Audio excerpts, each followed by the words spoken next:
Assalamualaikum warahmatullahi wabarakatuh. Alhamdulillah, wassalatu wassalamu ala rasulillah. Amma ba'd, akhi ukhti rahimakallah. Mendengarkan sebuah cerita yang aneh, menyeramkan, terkadang disenangi oleh sebagian orang. Tapi bagaimana kalau ternyata cerita yang disampaikan adalah bohong dan dusta? Maka kita tidak akan suka dengan pelakunya. Lalu bagaimana pula kalau ternyata cerita tersebut disandarkan kepada Nabi alaihi salatu wassalam, padahal Nabi tidak pernah mengucapkannya?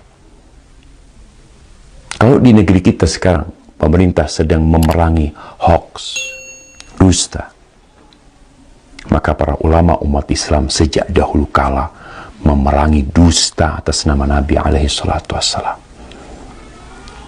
Tadi pagi ana mendapatkan kiriman sebuah video pendek yang menceritakan tentang bakal terjadi sesuatu yang mengerikan apabila pertengahan Ramadan itu tepat pada hari Jumat. Dengan semangat dia membacakannya, membuat orang yang menontonnya akan tertarik dan mungkin percaya. Dan memang dusta apabila diulang-ulangi, disebarkan, terkadang bisa menjadi sesuatu yang diyakini oleh manusia kebenarannya, padahal itu hoax. Dan Rasul sallallahu alaihi wasallam mengatakan, "Man kadzaba alayya muta'ammidan falyatabawwa maq'adahu minan nar." Barang siapa yang sengaja berdusta atas nama aku, hendaklah dia bawa kursinya, tempat duduknya ke neraka. Maka jangan mudah-mudah menyebarkan hadis palsu, hadis dhaif, kecuali memberikan penjelasan. Lalu hadis itu palsu atau hadis itu dhaif. Ana akan bacakan hadisnya. An Ibnu Mas'ud, dari Abdullah bin Mas'ud radhiyallahu taala anhu qala Rasulullah sallallahu alaihi wasallam, Rasulullah sallallahu alaihi wasallam bersabda, padahal Nabi tidak pernah menyabdakan hal ini.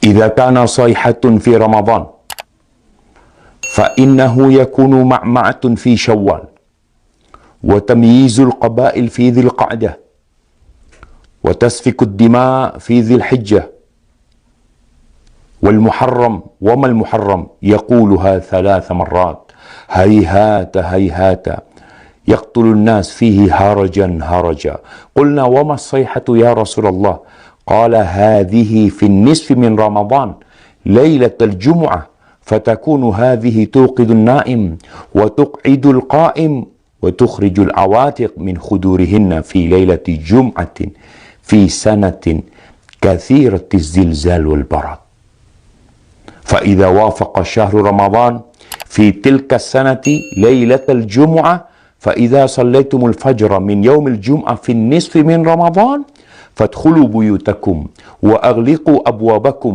وسدوا كوكم ودثروا أنفسكم وسدوا آذانكم فإذا أحسستم بالصيحة فخروا لله سجدا وقال سبحان القدوس ربنا القدوس فإن من فعل ذلك نجا ومن لم يفعل هلك. Jamaah rahimakumullah, Ramadan tahun ini tanggal 15 Ramadan insyaallah hari Jumat. Ini yang menyebabkan penyebar hadis ini. Karena hadis ini seakan-akan akan berlaku tahun ini. Yang artinya dari Abdullah bin Mas'ud radhiyallahu taala anhu, Rasulullah sallallahu alaihi wasallam bersabda, apabila ada suara dahsyat tepat di bulan Ramadan, maka itu akan terjadi beruntun sampai bulan Syawalnya. Banyak di antara golongan manusia lebih memisahkan diri.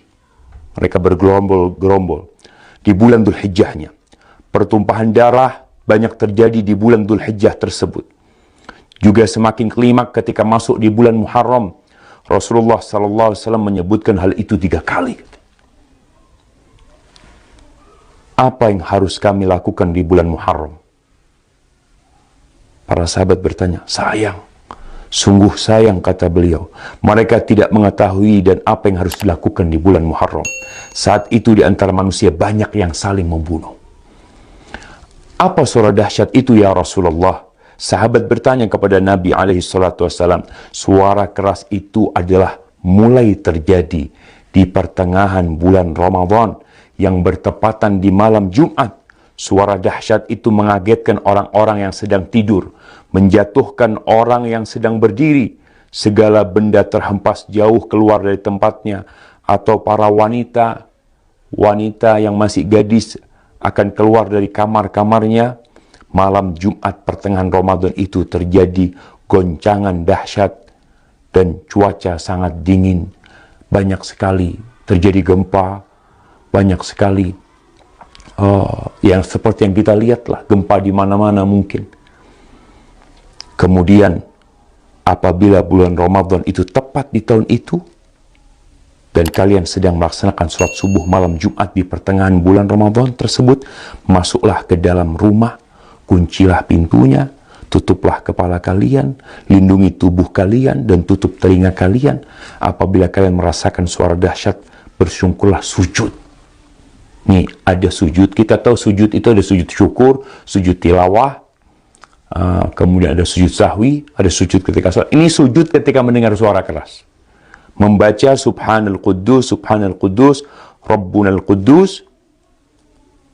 Karena sesungguhnya apabila kalian melakukan itu, niscaya selamat. Jika tidak, tentunya akan binasa. Ini tersebar, jemaah, di beberapa tulisan. Ini ambil dari beberapa tulisan yang ada di internet. Kemudian video itu juga telah tersebar, yang disebarkan oleh, ya entah siapa yang menyebarkan hal itu, menyebarkan hoax. Kita lihat sekarang, bagaimana hukum hadis ini. Para ulama menjelaskan hadzal hadis munkar la yasih. Hadis ini munkar, tidak benar. Al-Uqaili mengatakan laisa li hadzal hadis aslun min hadithi thiqah. Hadis ini enggak punya dasar dari perawi yang thiqah, wala min wajhin yathbut, dan enggak ada yang benar dalam hadis ini. Itu disebutkan dalam Ad-Du'afa Al-Kabir.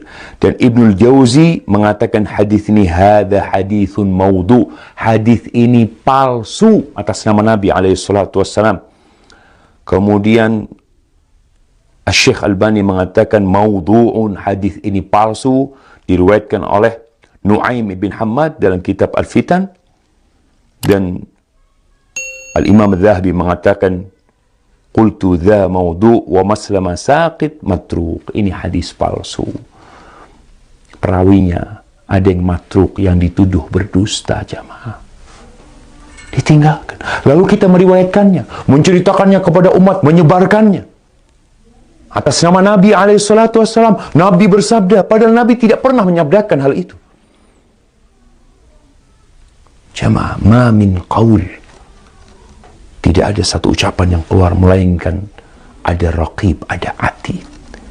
Ma yalfidu min qaulin illa ladaihi raqibun atid. Akan ada yang mengawasi, mencatatnya.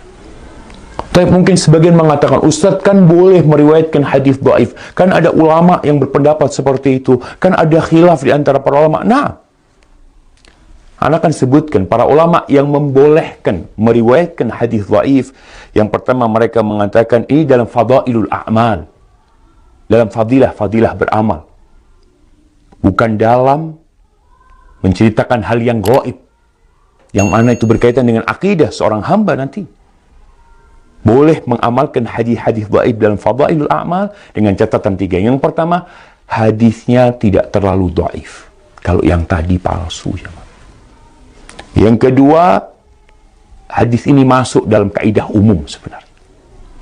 Yang ketiga, tidak boleh meyakini ketika mengamalkan bahwa itu dari Nabi SAW. Hanya orang ini hati-hati mengamalkannya. Maka hadis palsu, hadis yang dhaif sekali tidak boleh. Kalau antum mau menyampaikan sebuah hadis yang dhaif, sampaikan kalau ini dhaif, kalau ini palsu, agar orang faham dan mereka tidak tertipu dengan apa yang kita sampaikan. Barakallahu fikum.